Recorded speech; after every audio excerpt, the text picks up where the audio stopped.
Hey, what's going on? My name is Coach Lee Hopkins. My pronouns are he, him, his, and you're listening to the Patterns of Possibility podcast. This is a podcast dedicated to helping you replace harmful patterns with new possibilities.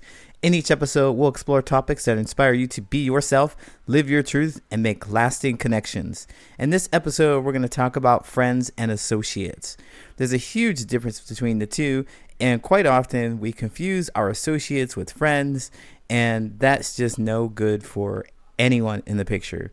We expect them to be things and do things and show up in ways that only friends can, and we're so disappointed when it doesn't happen. In this episode, I'm going to talk about how you can quickly identify your friends and your associates. Are you ready? Let's go.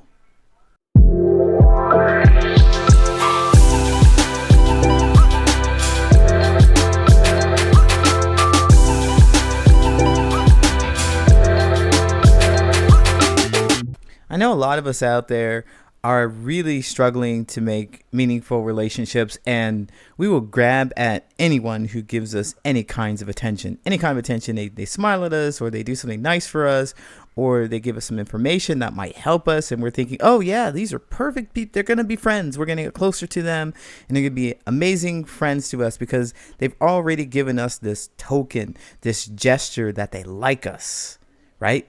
And so we try to turn that into something that means a lot more by pulling them closer and calling them a friend. But wait a minute. Hold up, wait a minute. I've done this too many times in my life. Too many times in my life when I want to give you a cautionary tale. I've done it too many times in business relationships and friendships, or trying to make friendships, but mostly work. It looked like a work relationship or a work transaction. One of the people that I actually met at work some years ago, they actually invited me out. They invited me to their house, and I thought we were friends. No, no, they weren't. And as soon as I left that job, the whole friendship or the relationship or the associate just disappeared, right? And it was really hurtful. And I want to stop that from happening with you. And the key thing about this is that you may have an all or nothing mindset, especially when it comes to being autistic. It's one of those things that I tend to do. Like, well, if you're not for me, you're against me. If you're not for me, then I don't need to know you. I don't want to waste my time or energy on knowing you and your existence. But wait a minute, you're losing something. You may be losing something here because although they're not your friends, although they're not these people that you can really rely on and have them come to you and have you support them and have you be supported by them in ways that are deep and emotional, they still serve a purpose. So this is what I want to talk about. I want to talk about the difference between a friendship and an associate. And this is something I go over in my coaching course, my 12-week coaching. We'll go over this and we make sure that you are able to quickly identify these people and categorize them so that you're not trying to turn an associate into a friend, right? So let's talk about these friends first of all. There's 4 attributes to these friends that I want you to know, and there are 4 attributes to associates. So with the friendships are ones that they're relationships with people that provide strong emotional foundation, right? You can talk to them about how you feel. That's really key. You can talk to them about how you feel about things. And these people also, number 2, are going to support you through these life challenges. They're going to show up at your wedding. They're going to show up when you have a hard time at your job. They're going to show up when you lose your job or if there's a death in the family. These people are going to show up for you in ways that associates wouldn't. So that's the second thing. The third is trust. There's trust. Like, their patterns of behavior. You know that they're going to put in effort for you. You know that you can call them at 3 o'clock in the morning and they're going to show up for you. That's a friend, right? That's a friend. You know that they really care for you and they know what kind of gift that you want at your birthday. They know what kind of spiced latte drink or whatever coffee drink that you had. They know your coffee order and your drink order, whatever it is, but they know certain things about you that are pretty personal, right? And then your friendship will stand the test of time. So time is one of those things that people love to relate their relationships with. They're like, well, I've known this person for 20 years and that means that they're a friend to me, but that's not necessarily true. when I say they stand the test of time, I mean that when time passes, there are different experiences and challenges. There are things to celebrate within it, and they're with you through it. They're with you through that time. It doesn't mean that you've known them for a long time. You've just known that they existed. It means that you've been together and you've been talking for a period of time. So they've stood the test of time. So friendships provide strong emotional foundation. They support you through life challenges. They are trusting, and they've been around for a while. They've been around for a while. Now, associates, on the other hand, they're still valuable. They just aren't at the level of friendship. So you don't create this emotional space with them. There's no space for that. But they are valuable. So these are 4 things about associates. 1, they offer value in specific situations. Specific situations. So if you are trying to go play basketball and you have a friend, or you have an associate rather, that plays basketball and that's all they do, you have nothing else in common, but they're really good at basketball and you want them on your team and you enjoy playing basketball with them, or you enjoy hiking with them, or you enjoy doing some kind of activity, maybe trivia night with them. You enjoy doing those things with them. Boom, that's them. They're there. They offer value in only specific situations. Don't go talking about your marital troubles with them. They're not there for that. That's the wrong person. Wrong person. So specific situations. 2, they provide insights and opportunities. This is especially for work in professional settings. They're going to hook you up. It's like a network. They're going to put you on. They're going to let you know where the opportunities are because they like your work. They want to help you be successful. That doesn't mean that you're going to invite them over for Thanksgiving dinner. Okay. Number 3, associates can be temporary or transactional, and that is okay. When you hear transactional, don't go closing your ears up. Transactional is okay. Some people are in your life for a very short season to help you get promoted, to help you get a new job, to help you get to new heights.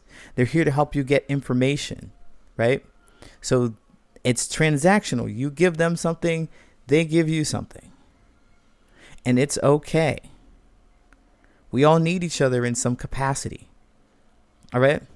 The 4th thing is that they really do engage with you based on shared goals, right? So what goals you have determine your relationship with them. Especially the work is just the best example that I have for this, where you go to work and you both work for a company and your company has a goal. And if you're on the same team at this company, then you're both working together to achieve a goal. And because they want to be successful in their job, they also may support you in being successful with what you do, especially if you're on the same team. They're an associate, right? You associate them with specific situations. That's how I like to think about it. Now, there's some of these key differences. Oh, before I move on to the key differences, let me recap that real quick. Associates offer value in specific situations. They provide insights and opportunities. They may be temporary or transactional, and they engage based on shared goals. Now, the differences between a friendship and an associate is that there's a different level of emotional investment. Associates, after you leave the job, boom, they're not going to call you. After you're done working on a project, a school project, they're not trying to reach out to you. They have a level of emotional investment that is not as high as a friendship. And then the depth of trust and support is different.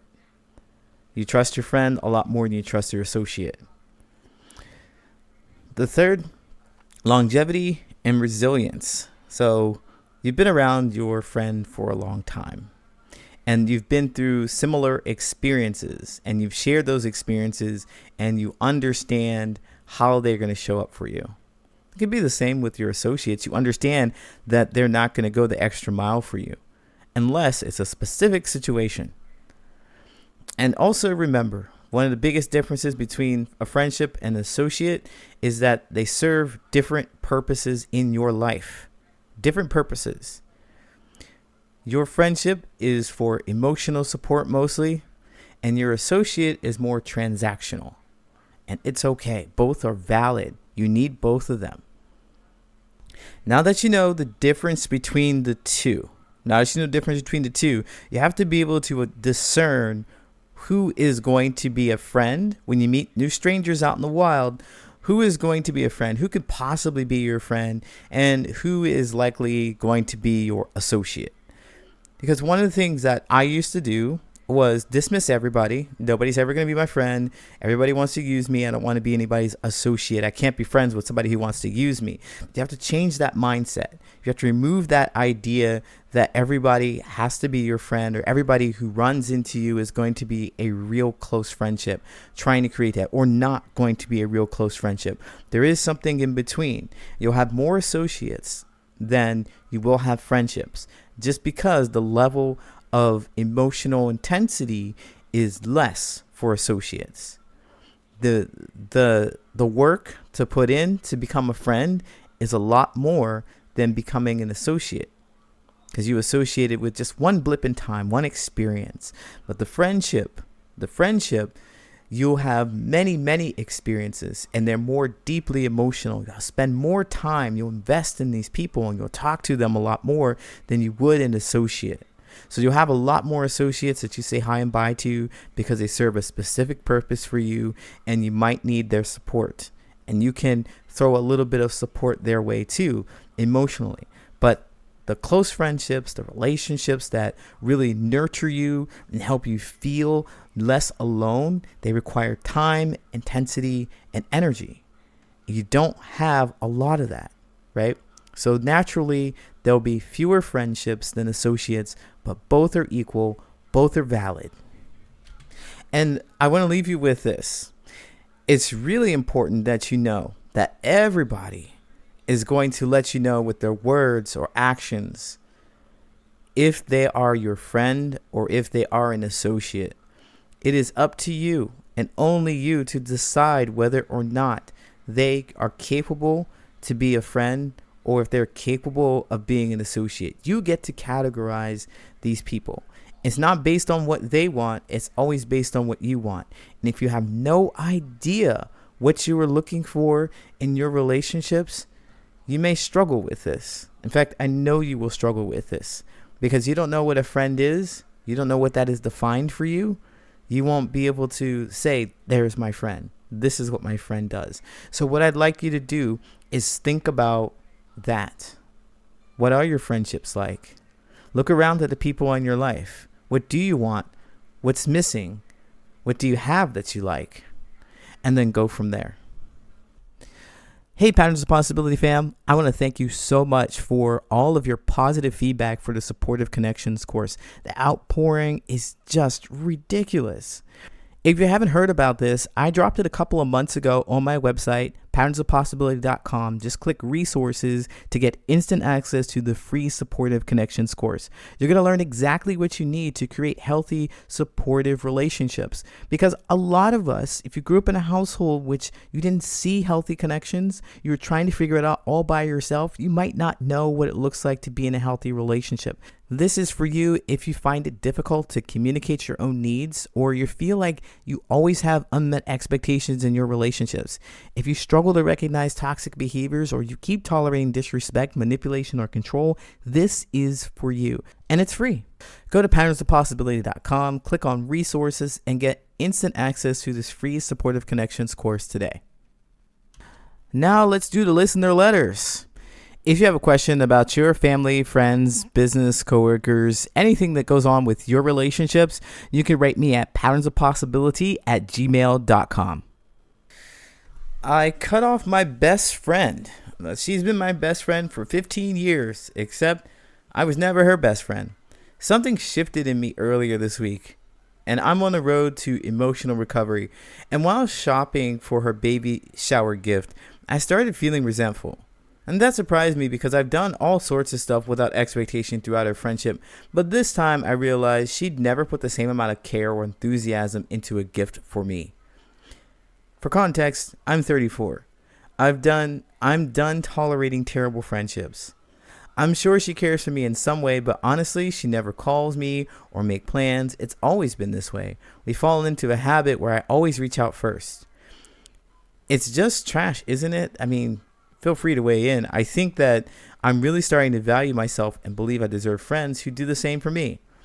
Granted, this was bad time to express my feelings, I understand, but the baby shower gift just happened to be the catalyst to this realization. I told her I couldn't entertain one-sided friendships anymore because they drained me, and she left me on red. And, sharing this makes it also clear, which was my point.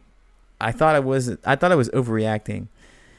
Now, I'm down to be alone until I meet new people who actually appreciate me.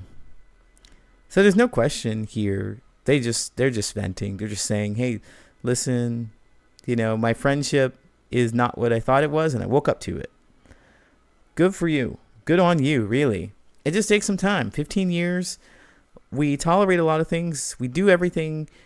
We do the thing, whatever it is, the action, behavior. We have the behaviors until we decide we don't want to. Something in our beliefs shift. We get a feeling that pushes us in a different direction, and we just go in that direction. We just like, well, I've been feeling this way for so many years. I don't want to feel this way anymore. And we decide to stop doing the thing that makes us feel bad. And this is what this person did. I like it. No notes here. No notes. I just want to say that there are some people that you are going to wake up to and realize. Sometimes you're going to wake up and realize that these people that you've had in your life that you call friends aren't your friend. So as I said earlier, it's important to know what actions and behaviors and characteristics your friends have. What are they doing? Do you know what you want your friends to do?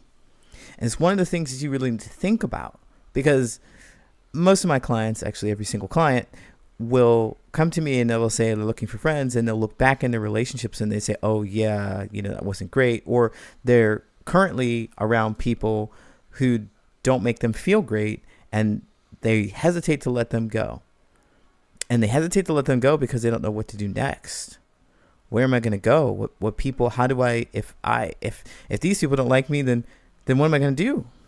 What am I going to do? So I want to let you know that it's okay to release your friendships and even downgrade them to associates. If I would look at this person, I don't know what the inside of the relationship looks like, but there must be enough resentment for them to just cut the whole relationship off. I actually like that. I advocate for that, creating space for yourself so that you're not wasting time thinking about how you can change them so that they can come back to you, or, they would be the model person that you want them to be. Instead, go out and find other people. But if in some time this person wanted to reach out to that friend, or the friend reached out, they could create an associate like relationship, because it's not if it's not too emotionally deep, if things have healed, and this person who wrote said, I know why you did what you did or how you were. We just weren't that close or that deep. But I do enjoy crafting. And you invited me to a craft fair, and all we do is talk about crafting. That'd be great. I can handle that. And I know that's all you're good for. You're good for going to a concert where we really don't talk. We just kind of scream about the band and we have a good time, and that's it. We go home. And then we don't talk for another 6, 8, 10 months, right? But you can develop relationships like that. They're associates. And they're good for those spaces in which your friendships, your close friends, may not like every single thing that you do, but they are solid when it comes to other things. They're solid when it comes to emotional support. They are there for you, and they know a lot of things about you, but they just do not care about this indie band that you're so in love with. But you got an associate that does, and you want to go see it. That's where those people fill in the blanks. They fill in that space, right? So look at your relationships. Look at your friendships. Who really deserves to be there? Who really earned that spot? Who's really showed up for you? Look at those people that you've written off and you've discarded. Were they really that bad? Did they have some good qualities? Were they interesting and fun in some areas? But did you expect them to be more than they could be for you? Look at those kind of relationships and see what it is that really makes a friendship for you, and what really makes an associate for you. And finally, I appreciate you being a listener. If you got something of value out of this podcast, please share it with other people and leave a 5-star review on your favorite listening app. We'll see you next time. Take care.